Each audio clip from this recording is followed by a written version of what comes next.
বন্দে পুরুষোত্তমম। আপনাদের প্রতি প্রত্যেককে স্বাগত, অভিনন্দন, শ্রদ্ধা, প্রণাম ও আনন্দিত জয়গুরু জানাই। শুরু করছি আজকের আলোচনা। জুইমা এবার শ্রী শ্রী ঠাকুরকে প্রশ্ন করেছিলেন, ইষ্ট তো আমাদের ভালোবেসে তার দিকে টেনে রাখতে পারেন। ইষ্ট তো আমাদের ভালোবেসে তার দিকে টেনে রাখতে পারেন। শ্রী শ্রী ঠাকুর, আমি তোমাকে লাখো ভালোবাসি, কিন্তু তুমি যদি আমাকে ভালো না বাসো তাহলে আমার ভালোবাসা অনুভব করতে পারবে না। আমার ভালোবাসাটা প্রশ্ন নয়, সেটা আছেই। তোমাদের তরফ থেকে যা করবার তা করে গেলেই হয়। বাপ মাকে একথা বলতে হয় না যে তোমরা সন্তানকে ভালোবাসো। সেই ভালোবাসা তাদের সত্তাগত। ওই ভালোবাসাটা তারাই ঠিক ঠিক অনুভব ও উপভোগ করতে পারে যাদের বাপ মার প্রতি অকাট্য টান আছে, তাদের খুশি করবার সক্রিয় আগ্রহ আছে।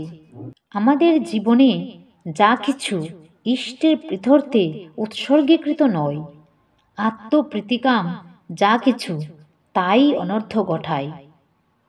ইষ্টপ্রীতি মুখর কর্ম ও চিন্তাই ধর্ম, আর সব ভূতের বেগার খাটা। কুমারনাথের গীতায় আছে, ঈশ্বরের প্রীতি আর আরাধনা তরে যে সকল কর্ম নর অনুষ্ঠান করে, তাহা ভিন্ন অন্য কর্মে বন্ধন নিশ্চয়।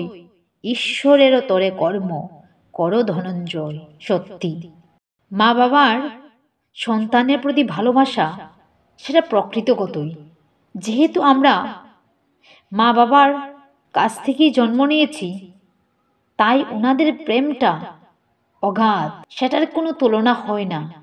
কিন্তু একটা সন্তান মা বাবাকে ভালোবাসতেও পারে, আবার ভালো নাও বাসতে পারে। এইরকম আমাদের বর্তমান জগতে অনেকেই আছে।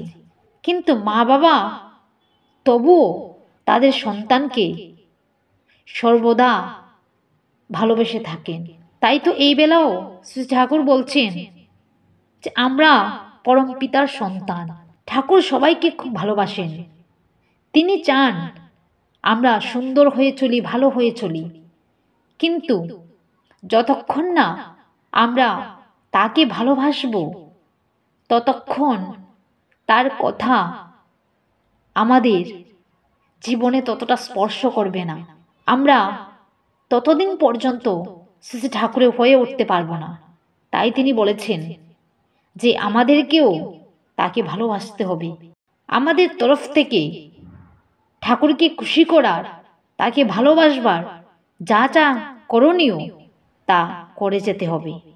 জয় গুরু। সবাই ভালো থাকবেন, সুস্থ থাকবেন।